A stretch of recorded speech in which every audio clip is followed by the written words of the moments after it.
Hello there, continuing 2025 favourite season with skincare. You can catch up on my big 2025 makeup favourites video below, and my best of hair and body list will be coming in the new year, but let's open up my bathroom cabinet and run through my skincare routine together, which does not feature all of these products at the same time, don't worry. I keep my routine quite consistent, so there are plenty of returning players and long-time favourites here, and I'll leave discount codes for you below. My skin is normal to dry, and my focus is always hydration and barrier support, keeping it happy, smooth and supple. Of course, everyone's skin is so different and there are many variables, so I can only talk about my own experience here and encourage you to do more research if a formula does catch your eye. Breaking down my usual routine: in the morning, I splash my face with cold water, then mist, sometimes a serum, but usually a glowy prep step, moisturiser and sunscreen. And every night, I remove eye makeup, double cleanse. 4 to 5 nights a week, I'll use my LED mask or a creamy face mask, maybe once a week. But the rest of my key nightly steps are gentle exfoliation, mist,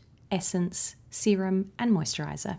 Kicking things off with morning and evening mists. A new addition, La Roche-Posay's Cicaplast B5 spray I picked up in Paris in February. Love a French pharmacy haul. I still owe you a ridiculously belated recap on that, but luckily this repairing, soothing mist is now available in Australia. Another French favourite, Avène's Thermal Spring Water, is something I strategically stock up on at sale time in any and all sizes. Super simple and refreshing with a great even aerosol spray. I also used a lot of Laneige Cream Skin Toner applied as a super lightweight, delicate mist. The mini lives in my weekend skincare bag, and I've just started a new full-size bottle. This is meant to hydrate, refresh and soften, and it's impressively juicy and glowy for such a light formula.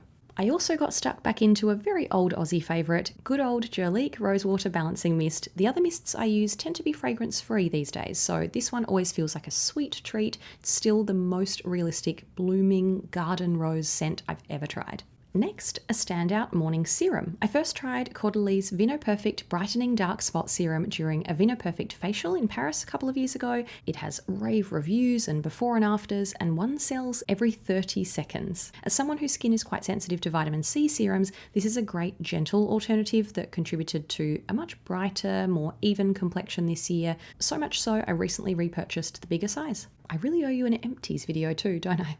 A new category here because glow was such a major part of my morning routine on makeup days this year. I'll be diving into more glowy milks / serums / mists in the new year with you, but Rhode Glazing Milk is one of my favourites. The hype is real, I'm afraid. This is such a juicy, milky essence and gives my skin a fantastic glow on its own or before makeup. I just shake a little bit into my palm and it brings my face to life. Rhode is coming to Australia early in the new year, so a brand review will be coming to my channel in time for that.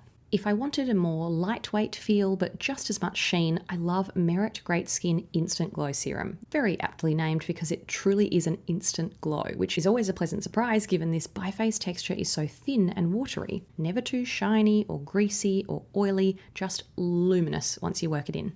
But I don't stop there, then we bring in a morning moisturiser. The combination of Merit Great Skin Serum and Merit Great Skin Priming Moisturiser is out of this world smooth and glowy, like a people giving you compliments level of smooth and glowy. A perfect seamless canvas for makeup, but it feels truly hydrating and creamy, not heavy.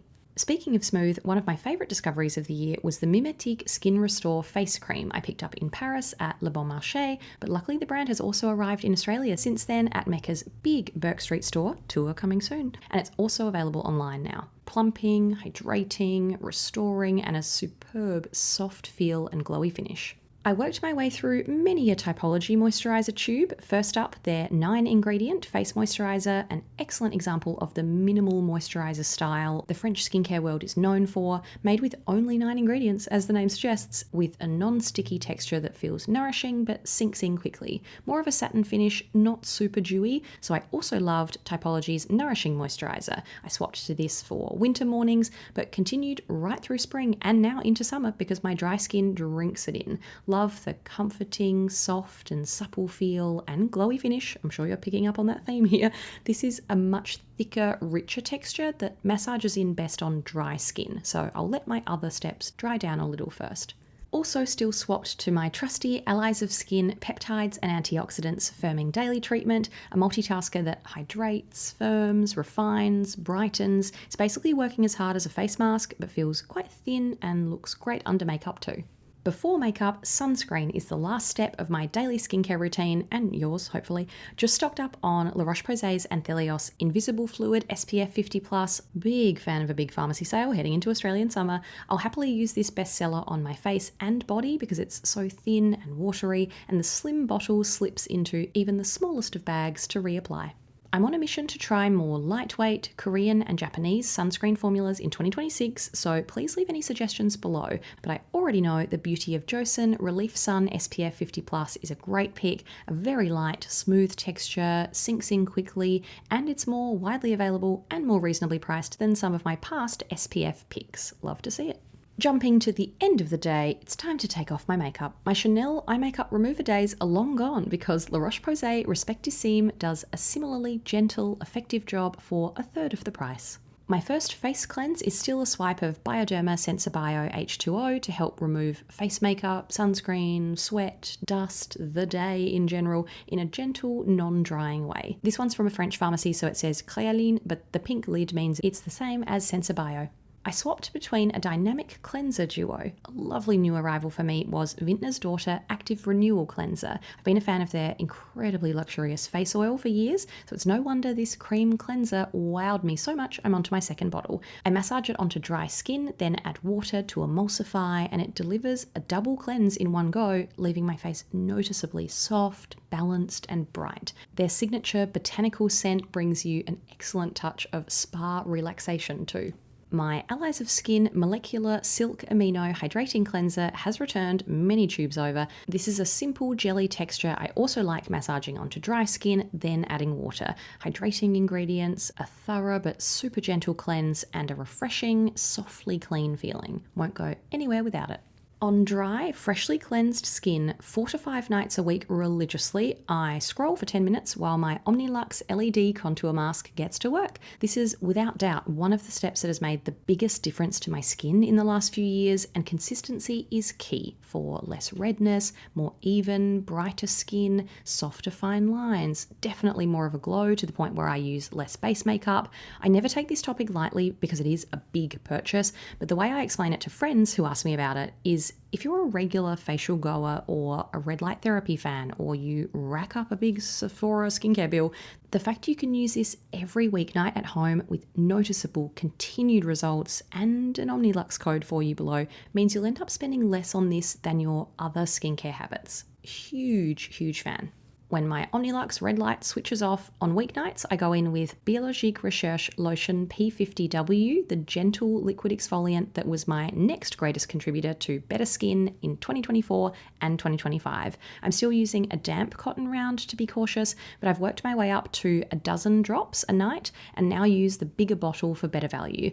Dabbing and patting it onto your face, never swirling or swiping, my skin just looks more even, smooth, glowy, and it helps to reduce or stop chin and jawline breakouts before they crash the party. You're not invited. You can leave. Balancing out those pricey picks with one of my favourite essences and barrier support products I repurchase endlessly. My skin drinks in 5 to 6 pumps of CosRx Advanced Snail 96 Mucin Power Essence each night, hydrating, repairing, calming, soothing, but fast absorbing. Just bought some more in a Black Friday sale and it was about $8 a bottle or 13 Australian dollars. Thank you, CosRx. Followed by a terrific serum trio. La Roche-Posay Cicaplast B5 serum hates to see me coming during a 40% off sale at Priceline Pharmacy. This 10% vitamin B5 formula continues to be the hydrating serum that feels the most instantly effective in my collection. So cooling, silky, and refreshing. I also used up a couple of SkinFix Barrier Plus Triple Lipid Activating Serum bottles, which might take me to my 5th or 6th refill. Peptides, ceramides, and niacinamide, all big ingredient ticks. This is completely empty, so sadly it's nothing to show you, but it's lightweight with a noticeable hydrating impact. Typology's hydrating serum completed my serum squad with hyaluronic acid and vitamin B5. This liquid is water-like and absorbs quickly, tiny bit tacky as it dries down, but I always follow it with a moisturizer anyway. It leaves my face feeling more plump, hydrated and smooth, and isn't heavy. Onto some heavy-hitting evening moisturizers. My second most repurchased product at Mecca this year. I'll reveal number 1 in my hair and body video, but the silver medal goes to Glossier After Balm. The richest cream I use feels luxe and cocoon-like as it melts in, sealing in moisture for skin that still feels soft in the morning. I finished off a couple of Skin Fix Barrier Plus triple lipid peptide cream pots in winter, a perfect plush follow-on from their serum. This isn't as heavy and thick as Glossier, but it feels rich in its own whipped velvety way. One pump is plenty with lipids, peptides, hyaluronic acid, glycerin and shea butter. Over winter, I also rekindled my love for Vintner's Daughter Active Botanical Serum, which goes all the way back to my 2019 skincare favourites. I'm loyal, babe. Sneaking this face oil into this category because it's so decadent it replaces my moisturiser. Such glowy, calming, even results. They have the sweetest travel duo, which would be a great way to try out this cult brand for the first time, and I'll be keeping the baby bottle up my sleeve for some travel soon. Bear with me, my moisturiser of choice in warmer weather is not technically a moisturiser either. I just massage in a generous layer of La Roche-Posay Cicaplast Balm B5 Plus Repairing Balm. I guess it almost acts as a calming mask, keeping my skin barrier happy, and I also always dab a tiny bit on any healing spots or dry skin patches. Finishing with a face mask treat. Technically applied a while ago after cleansing, but it's the best way to end the day and the video. No new discoveries here, but at least you know they're truly tried and true. Go-to repair shop is my top Aussie nourishing mask with a thick creamy texture I slather on for calmer, soothed skin while I watch miscellaneous real estate reality TV shows. Still savouring my Augustina Sparta face cream mask, which tends to be more of a once a month treat as it was a fancy purchase in a sale a while ago. Unfortunately, I really do notice a firmer post-facial-like glow, waking up the next morning, probably feeling tired as always, but wondering what on earth happened to my skin because it looks really good. And my favourite sheet mask, which fortunately comes in a 5-pack now to share or keep. I don't know how anything will ever top La Roche-Posay's Cicaplast B5 mask for me. I dare other sheet masks to try to be as cooling, calming, plumping and smoothing as this. I leave it on for an hour until my skin has soaked it all in, then decant the extra packet juice to use as a serum. That's it, the end of my skincare routine and the end of 2025 uploads. I'll be back with my hair and body recap in 2026, which is surreal to say out loud. But first, I'll be in the comments. So I'd love you to take me on a virtual tour of your bathroom cabinet. Please share any standout formulas for you this year. Thank you so much for watching and spending time with me online this year. It really means a lot. Wishing you all a very safe and happy holiday season, and I'll see you in the new year. Thanks for watching. See you next time.